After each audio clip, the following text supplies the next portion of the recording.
सभी, I am Ashutosh और favourite teacher. बेटा आज हम लोग एक नया चैप्टर शुरू करने वाले हैं, एमीन। यानी एमीन बेटा आपका क्या होता है ये चैप्टर बेटा नाइट्रोजन का कंपाउंड होता है, नाइट्रोजन का ऑर्गेनिक कंपाउंड होता है, ये ध्यान रखना। तो नाइट्रोजन से रिलेटेड जितने कंपाउंड होंगे आपके एमीन भी है, थोड़ा बहुत यूज बेटा आएगा आपका साइनाइड वगैरह भी बारे में पढ़ेंगे, थोड़ा बहुत बेटा हम लोग नाइट्रो एल्केन के बारे में पढ़ेंगे। तो इस तरीके से जितने भी नाइट्रोजन से रिलेटेड ऑर्गेनिक कंपाउंड होंगे उन सब का हम यहाँ पे जिक्र करने वाले हैं, ठीक बेटा, ये ध्यान रखना। तो मेनली हम बेटा क्या पढ़ने वाले हैं आपका एमीन। अब एमीन बेटा बात करी जाए ये चैप्टर क्यों इम्पोर्टेंट है और क्यों जरूरी है पढ़ना। बोर्ड में आप जानते हैं बेटा इसका वेटेज ठीक ठाक है, 6 मार्क्स का है इसका वेटेज, और ये चैप्टर बहुत टफ नहीं, बहुत इजी चैप्टर है ये। अगर आपने पीछे के तीनों चारों चैप्टर समझे हैं ठीक ठाक से तो ये चैप्टर बहुत आसान होगा आपके लिए, बहुत ज़्यादा टफ नहीं है ये चैप्टर, ठीक है, ये ध्यान रखना। तो फिर एमीन चैप्टर की अगर बात की जाए बेटा डेली लाइफ में, तो मेडिसिन वगैरह में, फाइबर वगैरह में ये ज़्यादा इनका यूज होता है, ये ध्यान रखना, ठीक। फाइबरस प्रोटीन, अब ध्यान रखना कार्बोहाइड्रेट बायोमोलिक्यूल जब बेटा पढ़ेंगे तो यहाँ पे एमीन नाइट्रोजन से रिलेटेड जितने कंपाउंड होते हैं प्रोटीन में ये मिलेगा, नाइट्रोजन से एमीन मिलने वाला प्रोटीन बेटा आपका प्रोटीन मिलेगा, और आपका क्या कहते हैं बेटा यहाँ पे न्यूक्लिक एसिड भी मिलेगा, हार्मोन्स भी मिलेगा, वाइटामिन्स भी मिलेगा, ये सारे कंपाउंड बेटा उसमें कहीं के बेटा यूज मिलने वाले हैं आपके, ध्यान रखना। और मेडिसिन वगैरह में तो मिलने वाला ही है, बहुत सारे एड्रेनलिन आपके हार्मोन्स होते हैं, कई सारे चीज़ों में बेटा ये मिलने वाला है, ठीक है। तो इसलिए हमें ये चैप्टर पढ़ना बहुत इंपॉर्टेंट हो जाता है। अब ये एमीन की अगर हम बेटा डेफिनेशन की बात करें, डेफिनेशन की बेटा अगर हम बात करें तो एमीन बनता कैसे, पहले वो देखो इसकी डेफिनेशन, आप हेडिंग डाल दो आप डेफिनेशन इसको एमीन कैसे बनाएंगे। तो यहाँ लिखेंगे बेटा यहाँ पर क्या, replacement of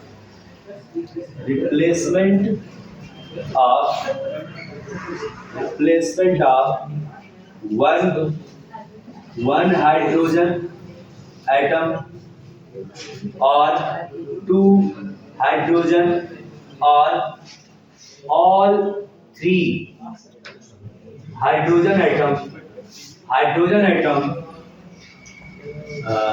with alkyl,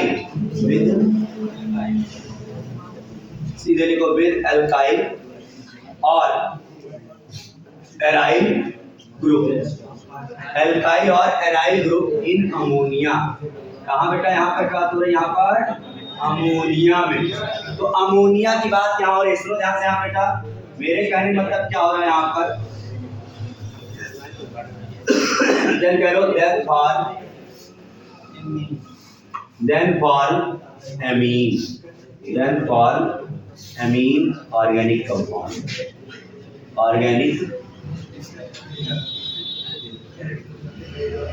compound, ये ध्यान, ठीक है। यहाँ बेटा हेडिंग वो लिख लो, इसको क्या कहते हैं एमीन का, लिखो बेटा जब अमोनिया का, लिखो यहाँ पे, जब अमोनिया का एक हाइड्रोजन कॉमा या 2 हाइड्रोजन या तीनों हाइड्रोजन, एक हाइड्रोजन या 2 हाइड्रोजन या तीनों हाइड्रोजन परमाणुओं का प्रतिस्थापन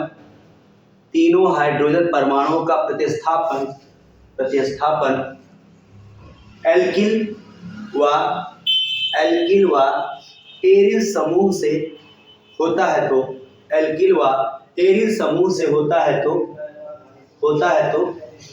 तो एमीन कार्बनिक यौगिक बनता है, जैसे मतलब अगर बेटा यहाँ पे क्या हुआ, अगर अमोनिया का एक हाइड्रोजन एटम गया और एक एल्काइल ग्रुप एक आर लग गया, एक अमोनिया का एक हाइड्रोजन एटम गया एक आर लग गया, तो ये बन जाएगा बेटा आर, यहाँ NH2, ये बन गया। यही कहानी बेटा अगर क्या कहते हैं NH3 का 2 हाइड्रोजन एटम गया और 2 आर यहाँ लग गया, तो यहाँ हो जाएगा क्या बेटा आपका RNHR बन जाएगा, ठीक है, RNHR बन जाएगा। और यही बेटा अगर अमोनिया में ही अगर तीनों हाइड्रोजन एटम निकाल दिए जाए और 3 एल्काइल ग्रुप लगा दिए जाए, तो ये क्या बनने वाला है आपका यहाँ पर, ये देखो, ये इस तरीके से आपका बन जाएगा 3 डिग्री। क्या ध्यान है। अब मैं बात करूं यहाँ पर, यहाँ आर की जगह मैंने क्या कहा था, एराइल ग्रुप भी।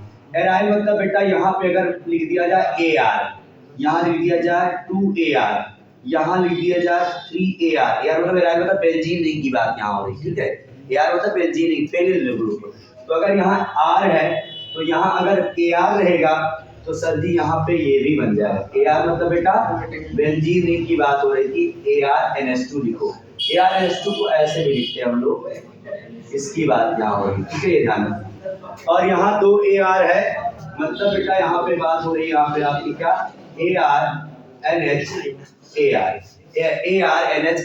मतलब ये ध्यान, एराइल ग्रुप इधर, एराइल ग्रुप इधर हो जाएगा, ठीक है। यहाँ भी मान लो बेटा क्या कहते हैं, AR इधर, NAR इधर, AR, ये ध्यान। अगर अब इस प्रकार के जो कंपाउंड बन रहे हैं, यही सारे कंपाउंड क्या होते हैं भैया, आपके एमीन होते हैं। सबको एमीन कहते हैं हम लोग। यहाँ ध्यान देना आप बेटा, अभी हम क्लासिफिकेशन पे आ रहे हैं, नहीं तो तुरंत क्लासिफिकेशन भी देख लो आप। ऐसे भी हम यही बता देते हैं आपको, जब नाइट्रोजन से, सुन लो, जब नाइट्रोजन से एक एल्किल ग्रुप लगाओ, कितने ग्रुप बेटा, एक एल्किल ग्रुप, तो उसे कहते हैं 1 डिग्री एमीन। वैसे देखो नाइट्रोजन से एक ही कार्बन लगाओ या एक एल्किल ग्रुप, तो क्या है आपका 1 डिग्री। यहाँ देखो नाइट्रोजन से इधर भी आर, इधर भी आर, दो आर लगे हैं, तो ये 2 डिग्री एमीन। यहाँ भी बेटा 2 डिग्री एमीन। यहाँ बेटा देखो एक नाइट्रोजन, तीनों आर लगे हुए हैं, तो क्या करेंगे इसको हम 3 डिग्री एमीन, ये भी 3 डिग्री एमीन। तो ये कहानी है, ये ध्यान, ओके, ये हो जाएगा। ये हो गया बेटा सिंपल से इसकी डेफिनेशन, ठीक है, ये ध्यान। अब थोड़ा सा एक बार इसका बेटा देख लो आप लोग, इसका क्लासिफिकेशन, फिर अब फटाक से आते हैं इसके स्ट्रक्चर पे, आते हैं फटाक से, नोट करो फर्स्ट से इसको।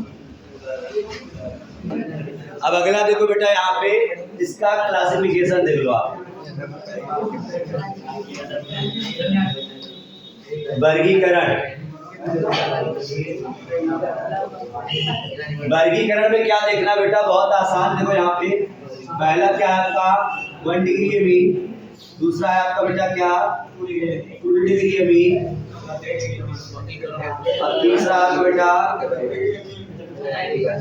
3 डिग्री एमीन। अभी मैंने बताया था, ध्यान रखना। देखो ऐसा कार्बन sp3 हाइब्रिडाइज से अगर नाइट्रोजन लगा है, उसके बेस पे कहानी हो रही है यहाँ पे। तो 1 डिग्री, 2 डिग्री और 3 डिग्री में क्लासिफाई हो सकता है। 1 डिग्री की बात करी जाए तो अभी आप देखे हो कि जब नाइट्रोजन एक ही आर से, एक कार्बन या एक एल्किल ग्रुप से लगा हो, तो उसे हम क्या कहेंगे बेटा, हम लोग 1 डिग्री एमीन। सर एक आध एग्जाम्पल बताइए, जैसे यहाँ CH3NH2, क्या है बेटा ये CH3NH2, C2H5NH2, CH2NH2, ये सब किसमें आ रहे हैं आपके 1 डिग्री एमीन में, ओके। अच्छा इधर आ जाओ बेटा, यहाँ पे 2 डिग्री में आप, 2 डिग्री मैंने क्या बताया, यहाँ पर ध्यान देना, यहाँ पे नाइट्रोजन से 2 एल्किल ग्रुप लगे हों या 2 कार्बन डायरेक्टली लगे हों, तो we can say that this is a 2 degree amine. वो 1 डिग्री मतलब प्राथमिक एमीन कहते हैं, प्राइमरी एमीन। ये सेकेंडरी मतलब द्वितीयक एमीन, तृतीयक एमीन, तृतीयक एमीन मतलब टर्शियरी एमीन कहते हैं इसको, ठीक है ना। अरे प्राइमरी सेकेंडरी टर्शियरी सब अल्कोहल वगैरह में तो पढ़े हो भैया, वही चीज है, कुछ नहीं। ये 2 डिग्री हो गया। सर एक आध एग्जाम्पल बताइए, CH3NH, देखो N से दोनों तरफ मेथिल ग्रुप लगाए, एक कार्बन लगाना, क्या हो गया ये, बोलो 2 डिग्री एमीन। इधर भी ध्यान रहेगा। अच्छा इधर आ जाओ, इधर क्या ये देखो, इसकी बात को देखो बेटा, क्या बताओ 2 कार्बन ना देखना है इसको, ये तो 2 कार्बन लगा रहे हैं, डायरेक्टली कितने कार्बन है, एक ही कार्बन, उसको CH3CH2 लिखोगे ना, CH2CH3 लिखोगे, एक ही कार्बन, क्या है 2 डिग्री एमीन है। अब आ जाओ बेटा तृतीयक के बारे में बात करते हैं हम लोग। तृतीयक की बात करें बेटा, तो मैंने क्या बताया था, N से कितने कार्बन लगे हो या कितने एल्किल ग्रुप लगे हो आपके, कितने कार्बन लगे बेटा भैया 3 एल्किल ग्रुप या 3 कार्बन, तो देखो एग्जांपल क्या क्या होगा इसका यहाँ पे CH3 एंड इधर CH3 इधर CH3 ओके बोलो भैया यही तो होगा ना। अब आ जाओ CH3 एंड यहाँ CH3 CH2 CH3 और यहाँ CH3 बताओ ये भी क्या है 2 डिग्री की 3 डिग्री है भाई एन को पकड़ो एन को एन कितने कार्बन से डायरेक्टली अटैच है ठीक है। अच्छा सुनो इसको डायरेक्टली ऐसे भी लिखा जाता है कैसे जानते हो R2NH करके यानी N से R2 ऐसे भी लिखे आपको लिखा हुआ मिलेगा तो ये ध्यान रखना R2 मतलब N से ही 2 R लगा हुआ है। यहाँ अगर लिखा हो तो R3N ऐसे लिखा रहेगा समझना 3 डिग्री है भैया ये ठीक है ना कंडेंस फॉर्म में ऐसे लिखा रहेगा आपको मिलेगा। अच्छा और सुनो और एग्जांपल लिख लो यहाँ पे ये बेटा ये भी किसने बताओ यहाँ पर 1 डिग्री में ही आता है ये किसमें आता है ये 1 डिग्री में ही आता है भैया ये ध्यान रखना ये बात। सर यहाँ बात कर लिया जाए एरोमेटिक वाला तो ये देखो भैया ये देखो ये क्या है देखो इस एंड से रिंग भी लगा है और ये भी 2 डिग्री है ध्यान रखना। सर इसकी बात कर लीजिए यहाँ पे एक आध ठीक है ये रिंग ले लिए और रिंग से देखो बेटा एन से बेटा क्या कहते हैं इधर भी NH3 और इधर भी NH3 ये भी किसने बताओ भैया डिग्री।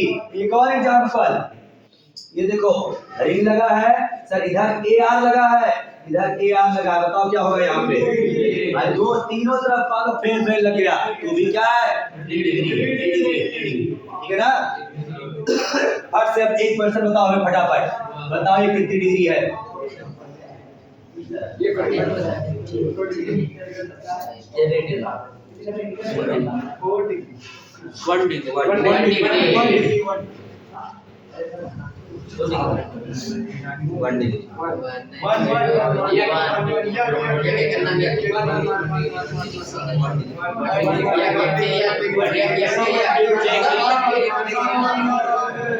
ठीक है ये सब कितने डिग्री है 1 डिग्री है बेटा ध्यान 1 डिग्री सब के सब है ये।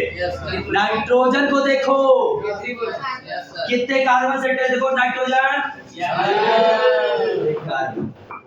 यहाँ देखो ध्यान से एक कार्बन से अटैच डायरेक्टली एक कार्बन अटैच से ध्यान रखना यहाँ पर ठीक है। बहुत कंफ्यूजन होती है ऐसे क्वेश्चन में बेटा ध्यान रखना थोड़ा सा बेसिस रह के बहुत ध्यान समझना फिर क्लासिफाई करना नोट करो इसको।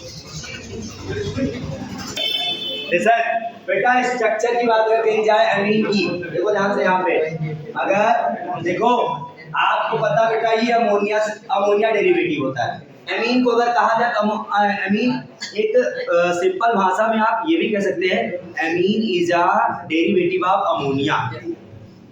एक नोट में ये बात लिख सकते हैं एमीन की जहां डेफिनेशन आप लिखे थे वही नीचे ये भी लिख लो आप क्या कहते हैं amine is a derivative of ammonia. याद करो भाई एल्डिहाइड कीटोन में हम पढ़ाए नहीं थे आपको अमोनिया एंड अमोनिया डेरिवेटिव वही एमीन क्या है आपका अमोनिया डेरिवेटिव।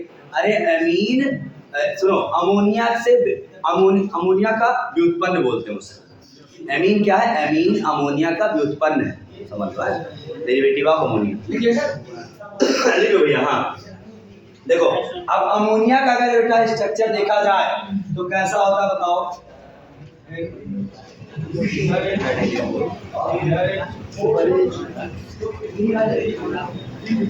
ऐसा कुछ होता है बोलो ऐसा कुछ होता है यहाँ पे अगर R आ जाए सब जगह R मतलब CH3 आ जाए R की वैल्यू रख लो R मतलब CH3 है।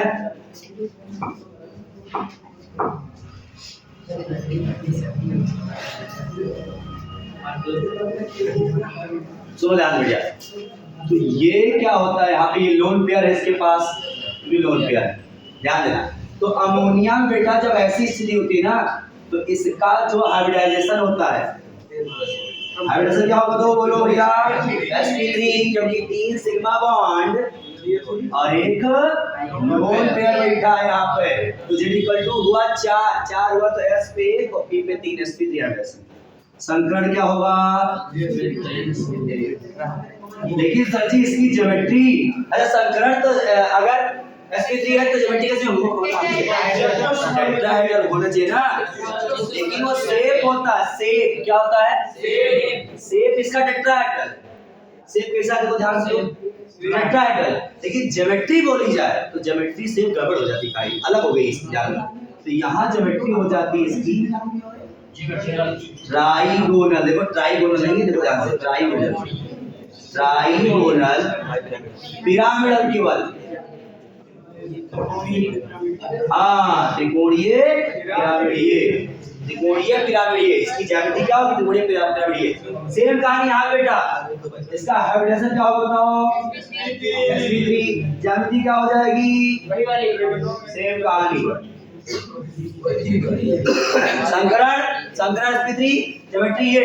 अब अंतर क्या आता है यहाँ बेटा, बॉन्ड एंगल की बात आती है यहाँ पे, तो बॉन्ड एंगल की बात करते हैं बेटा sp3 में, वैसे कार्बन देखो, कार्बन अगर मेथेन है, मेथेन अगर है बेटा यहाँ पर, अगर मेथेन होता तो सर जी मेथेन में जो बेटा बॉन्ड एंगल होता है वो जानते हो कितना होता है, सबको पता है, 109 डिग्री 28 मिनट, क्या होता है, हाइब्रिडेशन क्या है, sp3 होता है टेट्राहेड्रल, लेकिन यहाँ लोन पेयर एंट्री करने से इसका जो बेटा क्या कहते हैं बॉन्ड एंगल होगा वो क्या होगा यहाँ पे, एक्चुअली में वेस्टर थ्योरी क्या कहती थी कि लोन पेयर और बॉन्ड पेयर में रिपल्सन ज्यादा होता है बॉन्ड पेयर इलेक्ट्रॉन से, बॉन्ड पेयर इलेक्ट्रॉन इसमें देखो, bond pair electron, bond pair electron, space पे जो रिपल्सन वो बहुत कम होगा, किसके केस में, इस लोन पेयर इस बॉन्ड पेयर इलेक्ट्रॉन के बीच में, तो रिपल्सन हो रहा है इनके के बीच में, रिपल्सन हुआ तो रिपल्सन इनका हुआ तो ये दोनों क्या होंगे, आपस में सट नहीं आएंगे और आप पास में आ जाएंगे, क्या हो जाए,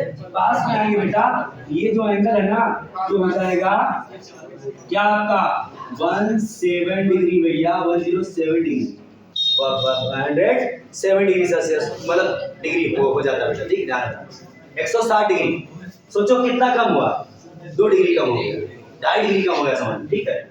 अब यहाँ का केस जब आता है, सुन लो ध्यान से, लोन पेयर तो इसको रिपल कर ही रहा, लेकिन सुनो यहाँ कौन है, कार्बन आपस में, अब कार्बन कार्बन बेटा पास क्यों आना चाहेंगे, हाइड्रोफोबिक, आपस में रिपल्सन करेंगे, स्टेरिक हिंड्रेंस, आपस में क्या करेंगे, रिपल्सन करेंगे, और जब रिपल्सन करेंगे तो इनका जो एंगल होता है 108 डिग्री हो जाता है, 108, ठीक है, ये हो जाता है, तो ये इनका स्ट्रक्चर है, तो क्यों वेरिएशन आ रहा पता चल रहा है, बच्चे चल रहा वेरिएशन, यहाँ कोई स्टेरिक हिंड्रेंस, बॉन्ड एंगल ये आगे अमोनिया में, बॉन्ड एंगल ज्यादा क्यों हुआ, यहाँ कार्बन का स्टेरिक हिंड्रेंस है, ये आपस में क्या हो रहा है बेटा, एक ही नेचर के एक ही ग्रुप रहते हैं, एक ही ग्रुप बेटा, कार्बन का क्या होता है फोबिक नेचर के, बराबर, रिपल करते हैं एक दूसरे को, ठीक है, ध्यान, रिपल्सन से क्या होता है यहाँ पर, ये चीजें, ये थोड़ा रिपल्सन कर रहा है लेकिन ये आपस में भी रिपल्सन कर रहे हैं, इससे एंगल थोड़ा बढ़ जाता है, इससे ठीक है बेटा, नोट करो इसको, यही आपका स्ट्रक्चर है। अब इसके आगे आप पढ़ाएंगे क्या, आपका IPSC नेमिंग, ठीक है, और कॉमन नेम कल बताएंगे आपको।